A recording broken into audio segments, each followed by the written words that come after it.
اللہ ہمیں بھی یہ بار بار جو سن رہے ہیں امہات المومنین کے بارے میں، ہماری مختلف ٹیچرز جو اس کے بارے میں آپ کو لیکچر دے رہی ہیں، الحمدللہ ثم الحمدللہ، اس سے ہم اپنے آپ میں تبدیلی کی جو مقصد ہم نے پیش کیا ہے اس کو حاصل کرنے کی کوشش کریں میری بہنوں۔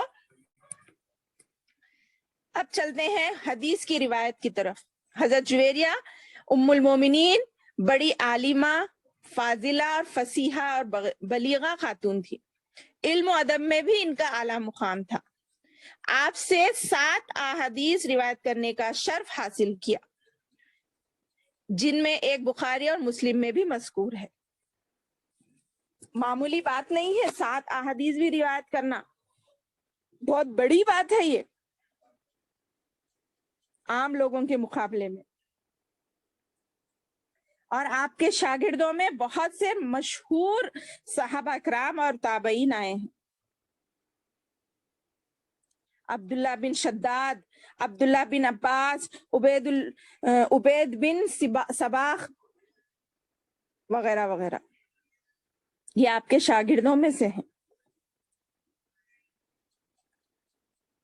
اب بات کرتے ہیں ان کی اولاد کی، تو حضرت جویریہ کی نبی کریم صلی اللہ علیہ وسلم سے پہلے بھی جو شادی ہوئی تھی ان سے بھی آپ کو کوئی اولاد نہیں تھی، اور نہ نبی کریم صلی اللہ علیہ وسلم سے آپ کو کوئی اولاد ہوئی۔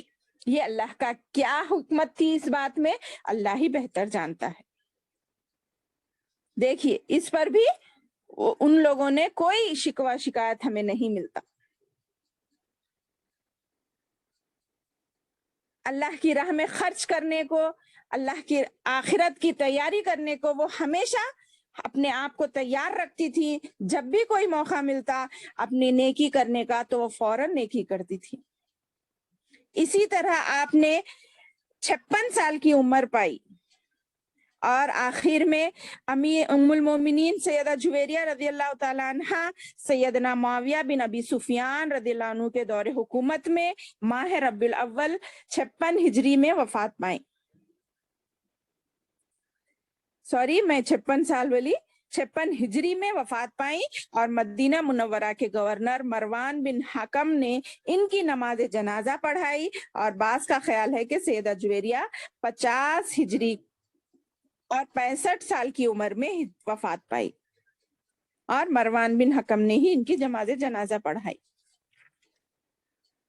اللہ سبحانہ و تعالیٰ سیدہ جویریہ رضی اللہ عنہ پر اپنی رحمت کی بارش کر دے۔ اللہ سبحانہ و تعالیٰ انہیں ام المومنین کے جس طرح ام المومنین کا درجہ فائز کیا ہے، اسی طرح وہ آخرت میں بھی جنت میں بھی اعلیٰ مقام حاصل کرے، اور ان کے اجر ثواب میں کئی گنا اضافہ ہو۔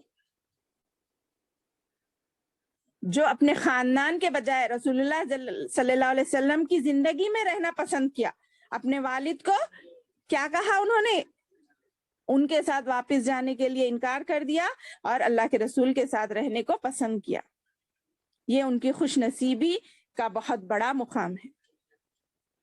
اللہ ہم تمام کو بھی جتنا ان کے بارے میں سن رہے ہیں اس پر عمل کرنے والا، اور اسی طرح اپنی زندگیوں کو بھی بدلنے والا بنا دے، آمین۔ یہ ہمارا جو مقصد ہے امہات المومنین کے بارے میں بتانا، خاص کر عورتوں میں۔ آپ جانتے ہیں ہماری مختلف اساتذہ نے بھی اس پر روشنی ڈالی ہے، صرف اور صرف اپنے گھر کو جنت کا گہوارہ بنانا ہے، کیونکہ ایک عورت جب تعلیم حاصل کرتی ہے تو وہ ایک گھر کے لیے نہیں بلکہ پورے خاندان اور قبیلے کے لیے فائدہ مند ہوتی ہے۔ یہ بار بار اللہ کے رسول کی بیویوں کی صفات گنانا، ان کی زندگی پر روشنی ڈالنا، یہ اس لیے ہے کہ آج اس کی ہمیں اشد ضرورت ہے، بہت زیادہ ضرورت ہے، جس کو ہم بھول کر دنیا کے مزوں میں، دنیا کے فانی ہونے والے، دنیا ختم ہونے والی زندگی ہے، اس کے پیچھے پڑے ہوئے ہیں میری بہن۔ کیا کبھی ہم نے غور کیا ہے اب تک جتنے 6-7 ہو گئے، آج 7 لیکچرز میں سے ہم نے اپنے اندر کون سی تبدیلی پائی ہے؟ یہی تو ہمارا مقصد ہے، صرف آپ نہیں بلکہ ہم خود ہم پر تو ڈبل ذمہ داری آتی ہے. اگر ہم وہ بات کہیں جو عمل نہ کریں تو پھر وہ عذاب کے بھی ہم حقدار ہوں گے، جس کے لیے اللہ کے رسول نے سورہ صف میں فرمایا، اللہ تعالیٰ نے فرمایا لما تقولون ما لا تفعلون، تم وہ بات کیوں کہتے ہو جو کرتے نہیں. کبر مقتا عند اللہ لما تقولون ما لا تفعلون، اللہ کے پاس یہ بات سخت ناگوار ہے کہ جو وہ بات تم کہو جو تم کرتے نہیں. کیا ہمارے اندر سچ میں کوئی تبدیلی آئی ہے، یا صرف ہم 1 گھنٹے کی نیکیاں کما کر چلے جا رہے ہیں واپس اپنی پرانی زندگی میں؟ نہیں میری بہنوں، نہیں، یہ ہمارا مقصد نہیں ہے. آج کل کے اس پرفتن دور میں اتنے فتنے باز جو دنیا میں پھیل رہے ہیں، شیطان ہمیں لمحہ بھر بھی سکون سے اللہ کی عبادت کرنے نہیں دیتا. اس دور میں یہی ضرورت ہے کہ ہم وقت وقت پر ہر وقت اللہ کو یاد کرتے رہیں. ہمارے زندگی کو ایسا بنا لیں کہ شیطان کو ہر لمحہ، ہم سوچ نہیں سکتے بہنوں، ہم جتنا سنتے ہیں نا، کوشش کرتے ہیں، مانتی ہوں میں بھی آپ ہی کی ایک ایسی ہی طالب علم ہوں، ہم کوشش کرتے ہیں عمل کرنے کی، مگر لمحہ بھر میں شیطان ہمیں کہیں سے کہیں بھٹکا دیتا ہے. یہ بار بار وار کرتا ہے ہم پر، تو ہمیں بار بار اس کو ہرانا چاہیے، جس کی مدد ہمیں فجر کی نماز سے شروع کرنی چاہیے. اس سے اگر زیادہ خوش نصیب بننا ہے ہمیں تو تہجد گزار بننا چاہیے. مگر کیا ہم ایسے انسان بن چکے ہیں کہ ایک کان سے سن کر دوسرے کان سے نکال دیں یہ باتوں کو؟ نہیں، ہرگز نہیں میری بہنوں. ہمارے ایک کان سے دوسرے کان تک جتنا فاصلہ ہے، ان تمام میں جو رگیں ہمارے ساتھ ہیں نا، ان تمام میں ان چیزوں کو بٹھانے کا ہے.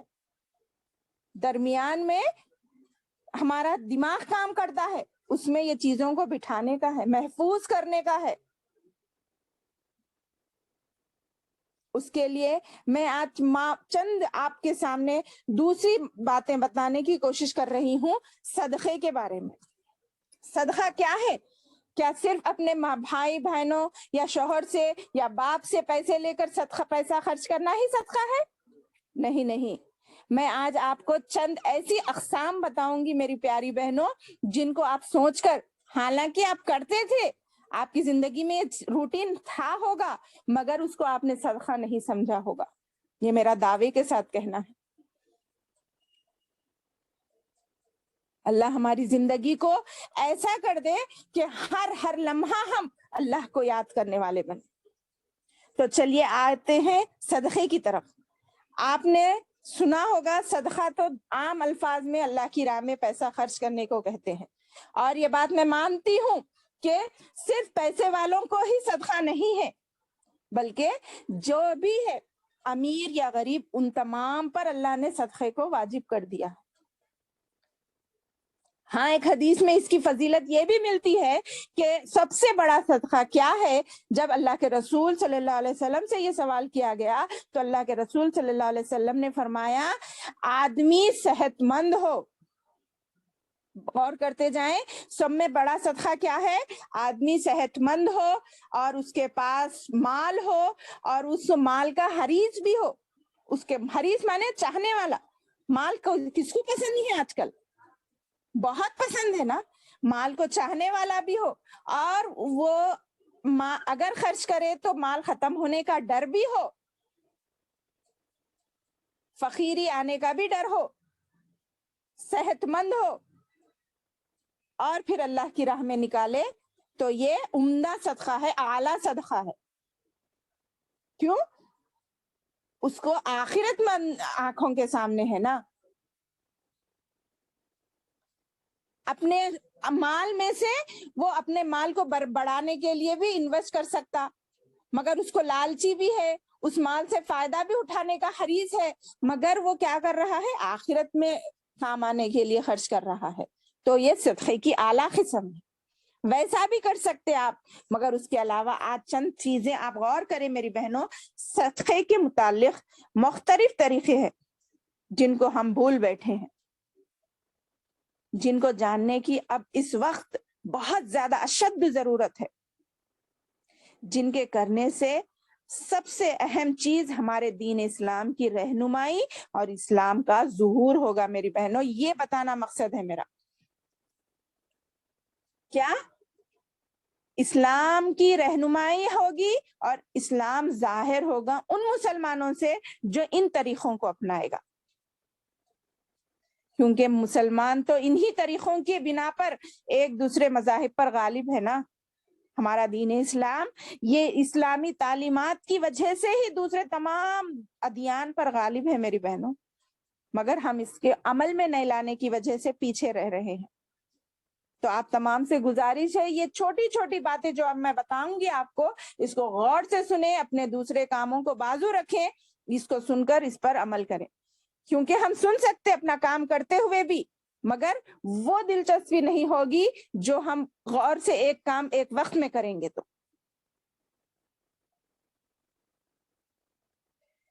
مختصر بات پہلے یہ ہے, ہمارے سلف میں یہ اوصاف کوٹ کوٹ کر بھر دیے گئے تھے.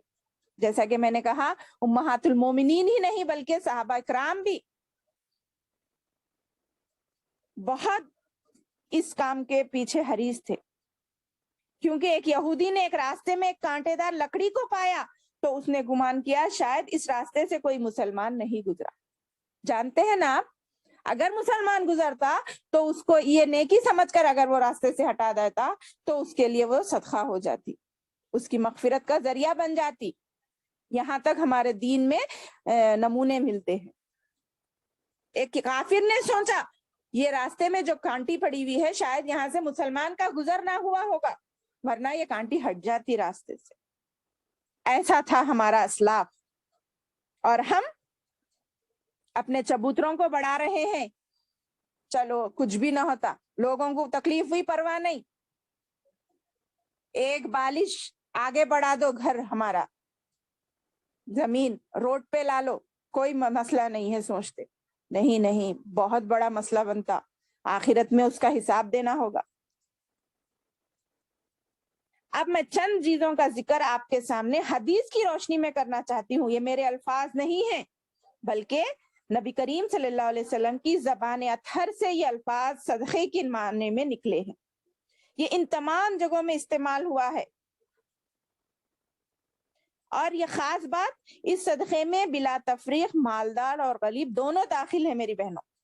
نمبر 1, صحیح بخاری حدیث نمبر 1445, 1445. اگر کوئی چیٹ باکس میں لکھنا چاہے تو ڈھونڈ سکتا ہے گوگل پہ جا کے, صحیح بخاری حدیث نمبر 1445. ابو موسیٰ اشعری رضی اللہ عنہ سے روایت ہے, نبی کریم صلی اللہ علیہ وسلم نے فرمایا ہر مسلمان پر صدقہ کرنا ضروری ہے. لوگوں نے پوچھا اے اللہ کے نبی صلی اللہ علیہ وسلم, اگر کسی کے پاس کچھ نہ ہو؟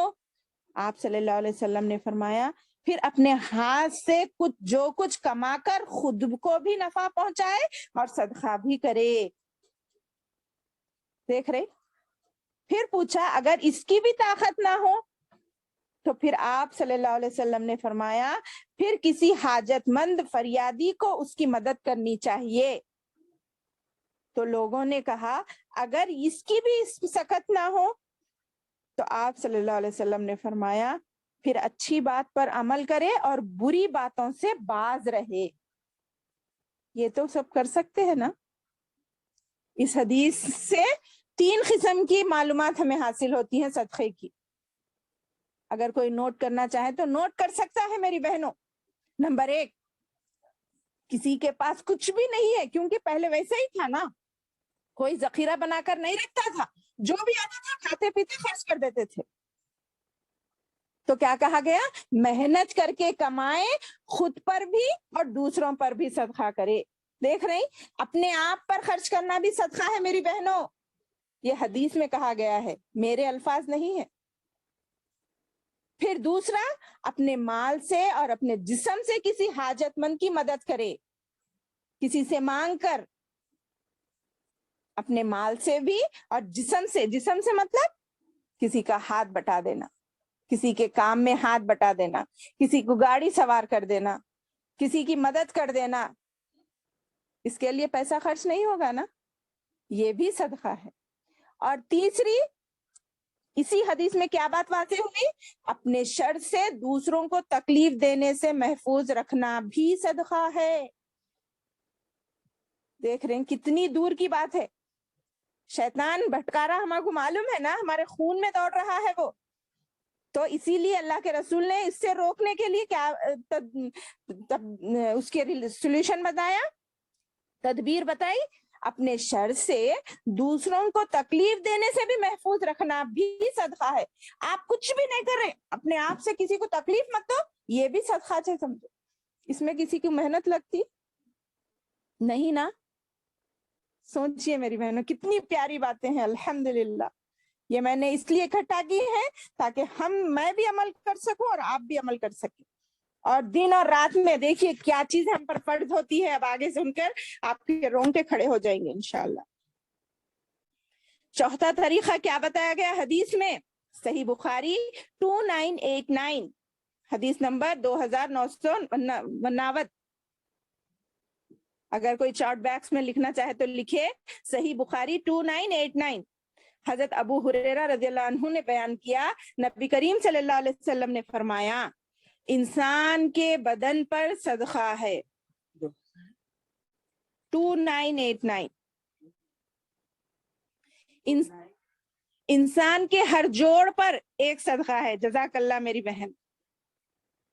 ایسا لکھتے جائیں تاکہ میری جو ریسرچ کرنے والی بہنیں ہیں وہ دیکھ بھی سکیں. الحمدللہ. کیا ہے؟ انسان کے بدن پر بھی اس کا صدقہ ہے. ہر جوڑ پر ایک صدقہ لازم ہے. ہر دن جس میں سورج طلوع ہوتا ہے پھر اگر وہ انسانوں کے درمیان انصاف کرا دے تو یہ بھی ایک صدقہ ہے. اور اگر کسی کو سواری کے معاملے میں مدد پہنچا دے تو یہ بھی اس کے لیے صدقہ ہے. یا اس طرح اس کی سواری پر سوار کرائے یا اس کا سامان اٹھا کر اس کی سواری پر رکھ دے، یہ بھی ایک صدقہ ہے. انسان کے آگے کی حدیث میں آپ جانیں گے 360 جوڑ ہوتے ہیں انسانی جسم میں، اور اس کا صدقہ دینا ضروری ہے. اگر ہمیں اپنی جسم کو، اپنی صحت کو برقرار رکھنا ہے، ہر دن 360 جوڑوں کا صدقہ دینا ہے. اور اس کا صدقہ کیا رکھے اللہ تعالیٰ؟ ہزاروں لاکھوں میں نہیں رکھے، صرف اپنے زبان کو حرکت دو میری بہنوں. سبحان اللہ کہنا ایک صدقہ ہے، الحمدللہ کہنا ایک صدقہ ہے. ایسا گنتے جاؤ آپ. صبح سے شام تک اگر آپ 360 بولے تو اس دن آپ جہنم کی آگ سے محفوظ ہو جائیں گے انشاءاللہ.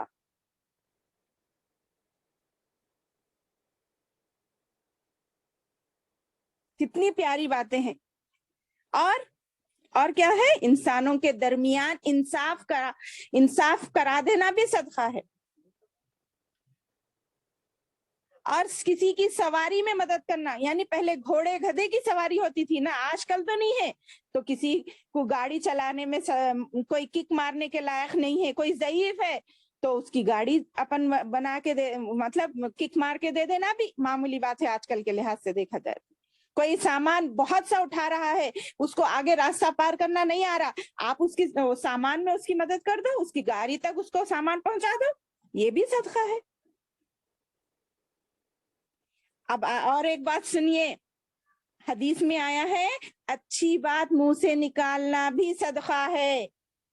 اور ہمارا رویہ کیا ہے؟ ہم بیجا گفتگو، ایک دوسرے سے لڑائی جھگڑے، گالی گلوچ، جو منہ کو آیا وہ بول دیتے. پہلے تولو پھر بولو بولے، مگر ہم پہلے بول دیتے بعد میں افسوس کرتے، ارے نہیں بولنا تھا جی. اور ایک صدقہ سنیے، ہر قدم جو نماز کے لیے اٹھتا ہے وہ بھی صدقہ ہے. یعنی پیدل جانے کی اہمیت اس میں بتائی جا رہی ہے. ہر قدم جو نماز کے لیے اٹھے وہ بھی صدقہ ہے. اس کا یہ مطلب نہیں کہ گاڑی پہ گئے تو گناہ ہوتا بلے سا، بلکہ نیکیاں آپ کو ہونا، آپ پیدل چلو، اپنی انرجی خرچ کرو اللہ کی راہ میں. یہ صرف نماز کو جانے کی بات کر رہی ہوں میں. اور وہ لوگ سوچے جو اپنے بھائی ہوں یا بہن ہوں یا شوہر ہوں یا بھانجے بھتیجے جو نماز نہیں پڑھتے، ان کا کیا حال ہوگا. نماز جو کہ فرض ہے اس کا انتظار کرنا ثواب کہا گیا، اس کے طرف قدم اٹھانا ثواب کہا گیا، وہاں پر بیٹھنا انتظار کرنا ثواب کہا گیا. تو جو نماز کے انتظار میں مسجد میں جس کا دل اٹکا رہے اس کو عرش کا سایہ ملنے کا ثواب کہا گیا. وہ لوگ کے لیے کیا ہوگا جو نماز ہی نہیں پڑھتے؟ دیکھیے میری بہنوں، یہ اصول یاد رکھیے، جس چیز کا اللہ تعالیٰ جتنا بڑھ چڑھ کر ثواب دیتے ہیں اس کے نہ کرنے پر اتنا ہی عذاب بھی ضرور ملے گا، کیونکہ اللہ انصاف پر مبنی ہے. کیوں؟ جیسا کہ ہم جانتے ہیں ایمان لانا جنت میں لے جانے کا سبب ہے، جو ایمان نہیں لاتا اس کا اپوزٹ کیا ہے؟ جہنم ہے نا اس کے لیے. تو سوچئے، ہر وہ کام جس کی فضیلت جتنی اہمیت بڑھتی ہے اس کی نہ کرنے پر اس کی اتنا ہی عذاب بھی ملنے والا ہے. تو کیا سنے ہم صدقے میں؟ ہر قدم جو نماز کے لیے اٹھتا ہے وہ بھی صدقہ ہے. اور ایک صدقے کی قسم سنیے میری بہنوں، اور اگر کوئی کسی راستے سے تکلیف دہ چیز کو ہٹا دے یہ بھی صدقہ ہے. جیسا کہ میں نے شروع میں کہا نا، راستے سے مسلمان اتنا عمل پیرا ہو گئے تھے اللہ اور رسول کی باتوں پر، ہمارے اسلاف کہ ڈھونڈتے تھے نیکی کو. کہیں راستے سے کوئی چیز ہٹانا بھی نیکی ہے، بولے نا چلو اپنے راستے صاف رکھو. اور ہمارے راستے ہمارے گھر کے سامنے رہا تو صاف، بس بازو ڈھکل دو بولتے ہیں. کیا یہ صحیح ہے؟ کچرا بھی ہم ڈال دیتے ہیں لوگوں کے پاس، لوگوں کے گھروں کے سامنے. صفائی کا بدنام ہو گئے ہم اسی معاملے میں کہ مسلمان صاف نہیں رہتا. کوئی کرائے کو گھر دینے کے لیے ہم کو پسند نہیں کر رہا. کیوں؟ مسلمان صاف ستھرا نہیں رہتا مقابلے کافروں کے، غیر مسلموں کے. وہ لوگ صاف ستھرا رکھتے ہیں.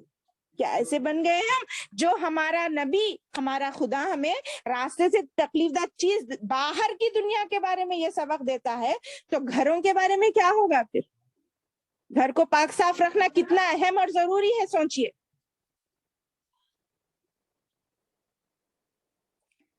آپ کو پتا ہے ایمان کی 70 سے زیادہ شاخیں ہیں، یہ حدیث سن چکے ہیں آپ. ایمان کی 70 سے زیادہ شاخیں ہیں، اور سب میں اعلیٰ شاخ کیا ہے؟ کلمہ لا الہ الا اللہ کا پڑھنا ہے، اور سب سے آخری شاخ راستے سے تکلیف دہ چیز ہٹانا ہے. دیکھ رہے ہیں کتنی پیاری بات ہے. اس کو بھی ہمارے ایمان کا حصہ رکھا گیا، مگر ہم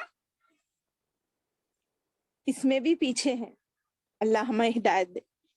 اب چلیے اور ایک صدقے کی قسم جانتے ہیں. صحیح مسلم 2330 2330 صحیح مسلم کی حدیث ہے یہ 2330. حضرت عائشہ رضی اللہ عنہا بیان کرتی ہیں ہر آدمی کے اندر 360 جوڑ ہوتے ہیں. میں نے کہا تھا نا ابھی، ہر آدمی کے اندر 360 جوڑ ہوتے ہیں. پس جو شخص اللہ اکبر کہتا ہے، یا الحمدللہ کہتا ہے، یا سبحان اللہ کہتا ہے، یا لا الہ الا اللہ کہتا ہے، اور استغفار کرتا ہے، تو گویا اللہ کا ذکر کرنا بھی صدقہ ہے. ایک ایک صدقہ 360 صبح سے شام تک وقت دیا گیا آپ کو. اس میں 360 کتنی دیر میں ہو جاتے؟ اگر ایک ہی ٹائم میں، ایک ہی بیٹھک میں، آپ ایک ہی مجلس میں اگر یہ پڑھ کر اٹھنا چاہیں تو 10-15 منٹ سے زیادہ نہیں ہوگے.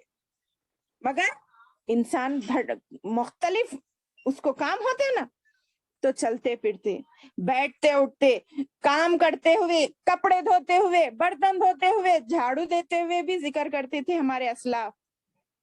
حضرت فاطمہ سن کے ہے نا، چکی پیستے پیستے بھی زبان پر اذکار ہوتے تھے ان کے، ہمارے امہات المومنین کے. یہ تمام کی تمام چیزیں ذکر کرنا بھی گویا اللہ کے راہ میں صدقہ ہے. ایک ایک ذکر ایک ایک صدقے کے برابر. تو 360 جوڑ یوں میں ہو جائیں گے نا. پھر آگے چلیے، ایک صدقے کی شکل یہ بھی کہی گئی ہے حدیث میں، صدقہ لوگوں کو نیکی کا حکم دینا اور برائیوں سے روکنا بھی ہے. حالانکہ یہ تو دین کا ایک مضبوط حصہ ہے نا، معلوم نا آپ کو. یا ایھا الذین آمنوا یأمرون بالمعروف وینہون عن المنکر. جو لوگوں کو نیکی کا حکم دیتا ہے اور برائی سے روکتا ہے، یہ نبیوں والا کام ہے میری بہنوں.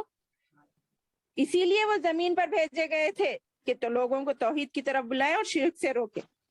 اور ہمارے لیے اس کو صدقہ کہا گیا ہے. مگر کب بول سکتے ہیں؟ ہماری بات کب پختہ رہتی، ہماری بات میں دم کب آتا؟ جب ہم خود اس پر عمل کریں. اور یہ سب افعال اور اقوال اگر 360 جوڑوں کے بقدر ہو جائیں تو دن بھر میں، تو اس وجہ سے وہ اس دن اپنے آپ کو جہنم سے بچا لے گا. یہ حضرت عائشہ کی حدیث کا مکمل حصہ ہے. گویا 360 صدقے روزانہ ہمیں دینا ضروری ہی ضروری ہے. اگر سنیے، اگر ہم اپنے آپ کو جہنم کی آگ سے بچانا چاہتے ہیں، اور اگر ہم اللہ کا شکر ادا کرنا چاہتے ہیں اور اپنی صحت کو برقرار رکھنا چاہتے ہیں تو، ورنہ آپ کی مرضی. کیونکہ یہ ہمارا جسم جو اللہ نے ہم کو دیا ہے، اس کا بھی ہم پر حق ہے. صرف 3 ٹائم کھانا ہی حق نہیں ہے اس کا، بلکہ ہر جوڑ کا بھی حق ہے، جس کے لیے یہ احادیث آئی ہیں جو الگ الگ شکل میں ہمارے سامنے ہیں ابھی جو ہم نے جانا. چلیے ایک اور صدقے کی بات کرتے ہیں. آپ صلی اللہ علیہ وسلم نے فرمایا اپنی بیوی سے صحبت کرنا بھی صدقہ ہے. صحابہ نے تعجب کیا، اے اللہ کے رسول، یہ کیا کہا آپ نے؟ یہ انسان تو اپنی خواہش پوری کرنے کے لیے کرتا ہے نا. تو اللہ کے رسول صلی اللہ علیہ وسلم نے فرمایا اگر وہ یہ کام کسی غیر عورت سے کرے گا یا زنا کرے گا تو اس کو گناہ ہوگا یا نہ ہوگا؟ ہاں بالکل ہوگا. تو وہ جائز طریقے سے کر رہا ہے، اس لیے اس کے لیے صدقہ ہے. ماشاء اللہ، سبحان اللہ. دیکھیے کتنی باریکی بات ہے. انسان اپنا سکون تلاش کر رہا، اس میں بھی اس کے لیے صدقہ کہا گیا. مگر یہ تمام چیزوں میں نیتوں پر ڈیپینڈ کرتا ہے. نیتیں ہماری درست ہونی چاہیے. اللہ ہماری مدد فرمائے میری بہنوں. چلیے ایک اور صدقے کی ذکر کرتی ہوں. کسی کے لیے کھانے کا انتظام کرنا بھی صدقہ ہے. پہلے کے لوگ تلاش کرتے تھے، اگر آج ان کے گھر میں کچھ پکا، کون ہے بھوکا، جا کے اس کو ڈھونڈ کر پکڑ کے لا کے کھلاتے تھے. اور ہم اگر کوئی آ گیا ہمارے پاس، ہمارا راشن ختم ہوتا بلکہ ہم کو ڈر ہو رہا. ارے میری بہنوں، چھوٹی چھوٹی چیز بھی اللہ کی راہ میں اگر تم کسی کو کھلاؤ گے، رشتہ دار کو کھلاؤ گے تو زیادہ ثواب ہے، اور غیر رشتہ دار کو کھلاؤ گے تو ایک صدقہ ہے. ہو جاؤ. کتنی پیاری بات ہے. ہم کسی کے لیے راشن کا انتظام کر دیں. اللہ نے اگر ہمیں استطاعت دی ہے، یہ صرف رمضان کے حد تک نہیں ہے میری بہنوں، سال کے 12 مہینے بھی ہے. کیا سال میں دوسرے دن کھانے نہیں کھاتے لوگ؟ خالی رمضان میں زیادہ ثواب ملتا میں مان، مگر عام دنوں میں بھی اگر آپ کے ہو سکے کسی کے گھر میں 1 دن کا راشن کرا دیں، یا اور اس سے زیادہ آپ کی استطاعت ہے 1 مہینے کا کرا دیں، صرف یہ سوچ کر کہ یہ صدقہ ہے. جتنے دن وہ کھائے گا، جتنے دن وہ فائدہ اٹھائے گا، اس سے آپ کو ثواب ملے گا.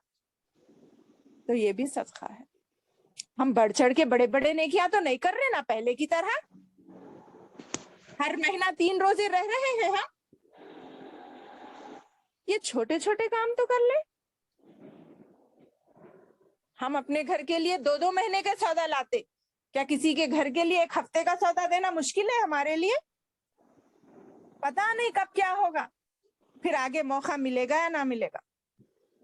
اللہ ہماری مدد فرمائے. اب اور 2-3 قسمیں بتا کر میں اپنی بات ختم کروں گی میری پیاری بہنوں. مسلمانوں سے خندہ پیشانی سے ملنا بھی صدقہ ہے. یعنی مسکرا کر ملنا گویا صدقہ ہے، جس کی آج بہت کمی پائی جاتی ہے. ہم نے یہ چیز چھوڑ دی ہے سوچو اور غیر مسلموں نے اس کو پکڑ لیا مارے ہے. جت ماکو ابا میوٹ کر لیجئے میری پیاری بہنوں. جو چیز کو ہمارا اسلام صدقہ بتا رہا ہے، اس کو ہم نے چھوڑ دیا ہے. کسی سے مسکرا کر ملنے کو بھی ہم آر سمجھتے ہیں. کیا ضروری ہے ملنا؟ ارے مسکرائے تو کوئی کو مسکرائے، کیا ہم ہنس رہے ہمارے پہ؟ یہاں سے ایسا سوچنے لگے ہیں ہم. مگر آپ یورپ کنٹری دیکھیے, امریکہ میں دیکھیے, انہوں نے جب یہ جانا کہ سائنس کے ذریعے سے کسی سے مسکرا کر ملنا اس کے غموں کو ہلکا کرنے کے لیے فائدہ مند ہے, تو انہوں نے اس چیز کو پکڑ لیا. وہ کس سے بھی ملتے ہیں تو مسکراتے ہوئے ملتے ہیں. حالانکہ ہمارا دین ہمارے کو یہاں سکھا رہا ہے کہ کسی سے جب تم ملو مسکراتے ہوئے ملو, ہنستے ہوئے ملو. اگر کوئی ایسا کرے, کیوں ہنس رہے ہمارے پہ, کیا مذاق دکھ رہا کیا, ایسا بولنے لگ رہے ہیں آج کل. اللہ ہماری ہدایت دے, ہمیں یہ باتیں پھیلانے والا بنائے. یہ ہماری دین شریعت کا حصہ ہے میری ہیلو بہنوں. السلام علیکم. کیا کیا آواز آ میوٹ رہی کر ہے؟ دو دمکنت, ان کا مائک ہاں میوٹ کر دیجیے. اچھا. ہم ان چیزوں کو بھول بیٹھے ہیں میری بہنوں. کون سا انسان ہے جو یہ صدقہ نہیں کر سکتا؟ کون سا مسکراتے ہوئے ملنا میری بہنوں, کیا یہ بھاری ہے؟ مگر سوچنا یہ ہے, اگر آپ بغیر سوچے صرف ہنستے ہوئے ملیں گے تب آپ کو وہ ثواب نہیں ملے گا جو آپ یہ سوچ کر کریں کہ یہ میرے نبی کا حکم ہے, یہ میرے اللہ کا حکم ہے, اس میں میرے لیے صدقہ ہے. یہ سوچنا ضروری ہے, کیونکہ میں آگے بتاتی ہوں, راستہ جو لوگ بھول جائیں ان کو راستہ دکھانا بھی صدقہ ہے. تھوڑے لوگ شرارت میں غلط راستہ بتا دیتے, اللہ اکبر, کتنی بڑی بات. میں نے کہا تھا نا, یہ اصول یاد رکھیے, جس ثواب کا ذکر, جس کام کا اہمیت جتنی بڑھ کر اس کو بتائی جاتی ہے, اس کا اپوزٹ بھی اتنا ہی بھیانک ہوتا ہے. اگر وہ غلط کریں گے اس کے بدلے میں تو اس کا گناہ بھی اتنا ہی ہوگا. جیسا بولی نا, ایمان لانے پہ جنت ہے تو کافر کے لیے دوزخ ہے. اب چلیے ایک اہم صدقے کی طرف میں آپ کا اشارہ کرتی ہوں. جب آدمی اپنے اہل و عیال پر صدقہ کی نیت سے, ثواب کی نیت سے صدقہ کھلاتا پلاتا ہے, وہ بھی صدقہ ہے. اگر ذمہ داری سمجھ کر کر رہا ہے تو بس ذمہ داری پوری ہو رہی ہے اس کی.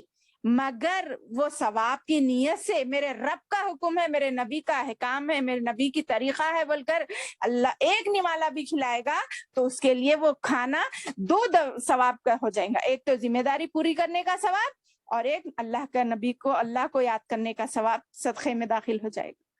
نیتوں کو درست کرنا ہے, میں نے کہا تھا نا, یہ ہے نیت. اپنے نیتوں کو چینج کرنا ہے. صرف آج کا سبق کیا ہے, اپنے نیتوں کو ٹھیک کرنا ہے, اور یہ چھوٹی چھوٹی چیزیں جو ثواب کے لیے ہمیں بتائی گئی ہیں اس کو عمل کرنا ہے انشاءاللہ. اب ایک اور چیز کی طرف ہم چلتے ہیں. کسی مسلمان کاریگر کی مدد کرنا یا اپنے ہنر کو کسی کو سکھانا, یہ بھی صدقہ ہے. اب تک ہم نے صرف پیسہ خرچ کرنے کو صدقہ سمجھا تھا نا, نہیں, کتنی قسمیں آئی ہیں. اس میں سے ایک یہ بھی ہے, کسی مسلمان کی کاریگری میں اس کی مدد کرنا, یا اپنے بے ہنر کو ہنر سکھا دینا. کوئی بے ہنر ہے اس کو ہنر سکھا دینا بھی صدقہ ہے. کوئی بے ہنر انسان خالی ہے, کچھ نہیں ہو سک رہا, تو اس کو اپنا ہنر سکھا کے کوئی کام پہ لگا دیجئے. اور کوئی عورتوں میں کسی کو پکانا نہیں آتا, پکانا سکھا دیجئے. ٹیلرنگ نہیں آتی, ٹیلرنگ سکھا دیجئے. پینٹنگ نہیں آتی, پینٹنگ سکھا دیجئے. سبحان اللہ, کیا اس طرف ہمارا وقت جا رہا؟ صرف اپنے لیے کھا رہے ہیں, پی رہے ہیں, سو رہے ہیں, اٹھ رہے ہیں, 5 وقت پڑھنا ہے نہ نماز, نہیں تو نہیں چلتا, بلکہ مسلمان ہونے کی حیثیت سے پیسہ پڑھ رہے ہیں بس. کیا ان چیزوں کی طرف ہم نے غور کیا ہے اپنی زندگی میں؟ سبحان اللہ, ہمارا دین کتنا پیارا ہے, کتنی باریکیوں سے ہمیں ایک دوسرے سے جوڑ رہا ہے میری بہنوں. اس سے اب ایک بات سن لیجئے, کسی مسلمان کو سلام کرنا بھی صدقہ ہے. پہل کرنا, ارے انہوں ہمارے سے نہیں کرتے نا ہم کہیں کو کرنا نہیں. کسی مسلمان کو جس کو آپ جانتے ہیں اور جس کو آپ نہیں جانتے, ماشاءاللہ اس کو بھی صدقہ سلام کرنا صدقہ ہے. بول رہے کیا کیا چیزیں صدقے میں داخل ہو رہی ہیں میری بہنوں, جس کو ہم نے اب تک نظر انداز کر کے بیٹھا تھا. ہاں جانتے تھے اور کرتے بھی تھے, بہت سی اس میں سے چیزیں کرتے بھی تھے ہوں گے، مگر سچ سچ سوچئے صدقہ اور ثواب اور نیکی کی سمجھ کر رہے تھے یا ہم نہیں؟ اب آخری 2 باتیں بتا دوں. آپس میں میل جول کرا دینا بھی صدقہ ہے، یعنی لڑائی ختم کرانا، صلح کرانا دونوں میں، یہ بھی صدقہ ہے. مگر آج کل کوئی لڑ لیے دیورانی جیٹھانی، چلو دوسرے لمحے ایک دوسرے کو فون آ جاتے، اپنے گھروں سے غیبت چغلی شروع ہو جاتی. ارے ان کا ایسا ہوا کرتے، ان کا ویسا ہوا کرتے. اب بھڑکاتے رہتے، آگ کو ختم کرنے کی کوشش نہیں کرتے، بلکہ اس کو بڑھانے کی، بلکہ اس کے بدلے گناہ بھی کما رہے ہیں غیبت اور چغلی کر کے. یہ عورتوں کا بہترین مشغلہ ہے، بہت پسندیدہ مشغلہ ہے. کیا میں غلط کہہ رہی ہوں؟ نہیں بول لیتے ہم ہماری ننند کے بارے میں، ہماری بھاوج کے بارے میں، ہماری فلاں کے بارے میں؟ حالانکہ کیا بول رہے حدیث میں؟ آپس میں میل جول کرا دو، لڑائی ختم کرانے کی فکر میں رہو، اس کو بڑھاؤ نہیں، شکوے شکایتیں کرو نہیں. یہ حدیث کی باتیں ہیں میری بہنوں، میں اپنی طرف سے بالکل نہیں کہہ رہی ہوں. اور آخر میں جو کسی تنگ دست کو اب قرضہ دے اور اس میں مہلت دے، یہ بھی صدقہ ہے. سبحان اللہ. دیکھ رہے ہیں، یہاں تو کچھ بھی نہیں کر رہے. کوئی پیسے والے ہے، اپنے رشتہ دار کو وہ قرضہ دیا، اس کے بدلے 2 مہینے کی مدت لگائے، 2 مہینے تک روز ایک صدقہ اس کے لیے لکھا جائے گا. ذرا غور کریے میری بات پہ. اگر آپ نے کسی کو ایک 5,000 قرضہ دیا، قسطی بنیاد پر 2 مہینے میں واپس کرنے کی مدت پر، وہ 2 مہینے تک آپ نے ایک مرتبہ دے دیا، مگر وہ 2 مہینے تک روز ایک صدقہ آپ کے نام میں لکھا جائے گا. اب اور ایک خوشی کی بات بولو، آگے بڑھے. اگر وہ 2 مہینے کے بعد بھی، آج 2 مہینے ختم ہو گئے، کل سے آپ نے اس کو اور مہلت دی، تو وہ 5,000 کے بدلے 5,000 صدقے آپ کے لیے لکھے جائیں گے. سبحان اللہ. یعنی آپ مہلت جو دے رہی، اس کے بدلے اتنے نیکیاں کیوں رکھے ہوں گے جی اللہ تعالیٰ ہر بات میں اتنی نیکیاں؟ کیا اللہ کے پاس سمندر ہے؟ سنے نا آپ، اللہ کے پاس اجر و ثواب اور اللہ کی ملکیت اتنی بڑی ہے کہ وہ ساری دنیا پر بھی لٹا دے تو اس کے ملکیت میں سے ایک سوئی کے پانی کے برابر بھی کم نہیں ہوتا. بلکہ سنے نا، اس طرح دنیا میں کر رہے ہوں گے لوگ، سب کو دے رہا ہوگا اللہ تعالیٰ. 2 مہینے کی مدت کے بعد اگر آپ مہلت اور دیں اس کو، اگر وہ نہیں کر سکا تو اس کے جتنے آپ پیسے دیں گے اس کے بدلے اتنے آپ کو نیکیاں ملیں گے اس کے 2 مہینے کے بعد یا 3 مہینے جو بھی مدت لگائیں گے. پھر یہاں پہ دوسری طرف یہ بھی اشارہ کیا، ارے ویسا بول رہے ملکے کوئی یہ نہ سمجھے کہ ہمیں کو معاف کر دو نا تو اور مہلت دیے تو اور ثواب ملتا، بلکہ وہ ڈیلے نہیں کرنا اور ادھر اپنے گھر میں پورے کام ہو جا رہے، مگر جب قرض دینے کی بات آ رہی تو تم لاپرواہی کر رہی. یہ غلط ہے. پھر وہاں پر بھی ٹوکا گیا ہے کہ تم اپنی ضرورت کے مطابق خرچ کرتے ہوئے اگر تمہارا قرضہ ہے تو پہلے اس کو ادا کرو. وہاں پہ تم یہ ان کو ثواب ملتا بلکہ نہیں چھوڑ سکتے تم. دیکھو 2 طرف سے اللہ تعالیٰ انصاف کرا رہے. میری بہنوں، اسی لیے کہتے ہیں یہ دین بہت ہی پیارا ہے. ایسے دین کے احکامات ہیں جو دوسرے کسی مذہب میں نظر نہیں آتے. ہر 2 فرد کا اللہ تعالیٰ ہمیشہ خیال کرتا ہے. اور لا یکلف اللہ نفسا الا وسعها، یہ بات یاد رکھ لیں، اپنے ذہنوں میں بٹھا لیں، کسی بھی نفس کو اللہ اس کی طاقت سے بڑھ کر بوجھ ہرگز نہیں ڈالتا. مگر ہم اپنے آپ میں بوجھ لے رہے. آخر کب تک آخر کون سا وقت آئے گا؟ کوئی بول سکے گا اپنے لیے کہ نہیں اس کے بعد میں عمل کرتی ہوں؟ نہیں میری بہنوں، نہیں ہو سکتا. جو بھی وقت ملا اسے غنیمت جانے. ابھی ہم بچے ہیں، ابھی ہم جوان ہیں، ابھی ہم بوڑھی ہونا ہے، نہیں ہوتا. کب کیا ہونے والا ہے نہیں معلوم. ہم آپ کو کون سی فضا، کون سا موسم کیسا آنے والا ہے نہیں معلوم ہمارے کو. کیوں نہ ہم اللہ کی طرف پلٹیں؟ کیوں نہ وہ آج کا ہی دن ہو جائے؟ کیوں نہ وہ آج کا ہی لمحہ ہو جائے؟ کتنی غلطیاں شمار کر سکتے ہم سے ہو رہی ہیں روز.